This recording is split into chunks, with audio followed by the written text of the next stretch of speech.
Now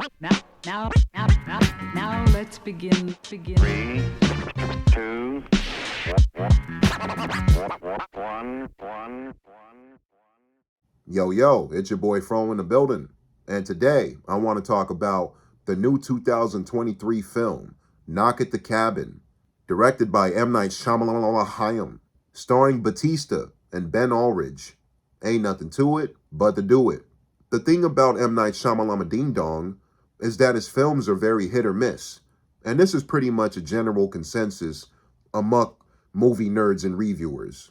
I enjoy Sixth Sense. I love Signs, love Unbreakable, Lady in the Water's meh. The Happening is terrible, but I have a blast with it. I reviewed that one. I remember liking The Village until the end. I hated the fucking ending. I remember liking things about Split. James McAvoy did a good job with his performance. I'm in the minority with this one, but I liked Old. People hated Old, but I enjoyed it in the theater. I had a decent time. Which brings me to Knock at the Cabin. And I gotta say, this was my favorite M. Night Shyamalan film in a very long time. I even enjoyed this a tad bit more than Old. This one's about a couple vacationing at the cabin, and they're taking care of their adopted daughter, Wen. 4 strangers arrive at the cabin, and they're led by Dave Bautista, who plays Leonard. The other strangers are Abby Quinn, playing Adrian, Nikki Amaku Bird, who plays Sabrina, and Rupert Grint, who I, of course, recognize as Ron Weasley from Harry Potter. He's all grown up, and he's playing a scumbag in this film. I'll start with the performances, and I just want to say Bautista really surprised me with this one. I really liked his performance in Blade Runner 2049, but here I think he pulls in a pretty solid performance and gets to show off his dramatic chops. These 4 strangers overtake the cabin, and they give the decision to the couple and the adopted daughter to sacrifice one family member or the apocalypse happens. We don't know if these 4 strangers are complete lunatics and they're all in this type of cult, or they got together to target this cabin, or if they're genuinely telling the truth. And I love how this tension was built up from start to finish. I gotta say, this movie took off pretty damn fast. I didn't have a problem with the pacing. From the 5-minute mark, Batista walks up to the cabin where he sees the adopted daughter, Wen. He starts having a conversation with her and starts catching, I think, dragonflies. He's giving this kind guy energy, but there is something up, and we can tell. Things jump off when he says to Wen, "You have to tell your parents that we're going to come into the cabin. We don't have any choice." And the shit feels really creepy. I love how this is done. I thought the actors playing the couple did a pretty good job. Mainly Ben Ulrich, playing Andrew. He's very quick-tempered, and he doesn't believe one word these 4 strangers are saying about the apocalypse. I love the dialogue that was given to Andrew and the way he was trying to debunk everything these 4 strangers were saying. He tells Leonard, "You've been checking your watch ever since you got here." The little things like that. I really appreciated that. It added to the weight of me thinking, are these people telling the truth or not? Jonathan Groff as Eric is another good performance. Andrew is pretty adamant that these people are lying their asses off, but the other partner, Eric, is starting to become more on the side that they're telling the truth as the film goes on. Kristen Coy plays Wen, and I thought she did a pretty solid job for her role. Relatively quiet through the film if she's not catching dragonflies, but she's also pretty smart and very self-aware of the situation and what's going on.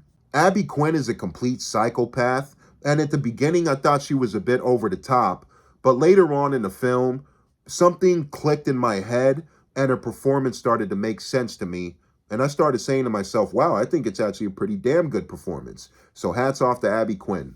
Nikki Amaku Bird has another kooky performance, but I enjoyed her work as well. I didn't have a problem with her. She plays a nurse that's very desperate. She obviously doesn't want to be in the situation that she's in, and Nikki did a good job selling that. Fucking helicopter. This is the second time the helicopter took a trip. Ghetto Bird, go away, man. I'm trying to do the Knock at the Cabin review, damn it, shit. M. Night Shyamalan. Of course, we have an M. Night Shyamalan Ding Dong cameo at one point on the TV. I thought that was pretty funny. It took me out of the movie just a bit, but I chuckled. The apocalyptic elements were pretty minimal, but pretty creepy to me. Every time the cabin family says no to a sacrifice, Batista's forced to sacrifice one of the other strangers, one by one. And when this happens, Batista turns on the TV to show the Cabin family a tsunami's hit, some other natural disaster, death tolls, and shit like that. While minimal, I did enjoy how this was done. I read some trivia that Shamalama Ding Dong was trying to go for a 90s old school kind of feel with this film, like an old school thriller. And with my theater experience, I can see what he was trying to get across.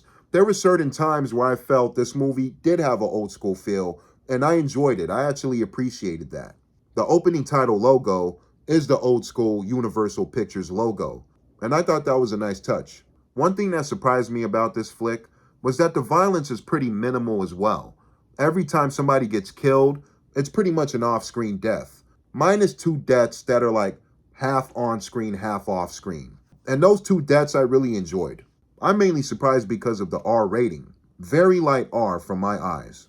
One big nitpick that I had was that there's a plot point where Leonard explains that killing yourself doesn't count as a sacrifice. And later on, one character does kill themselves, and that was one thing I didn't get. Maybe it flew over my head, but that was one thing I was like, did the movie backtrack on that? I'm going to give this film another viewing because I did enjoy it, but that was one biggie for me. Going into this flick, I wasn't sure if I was going to like it or not because of how Shamalama Ding Dong is hit or miss.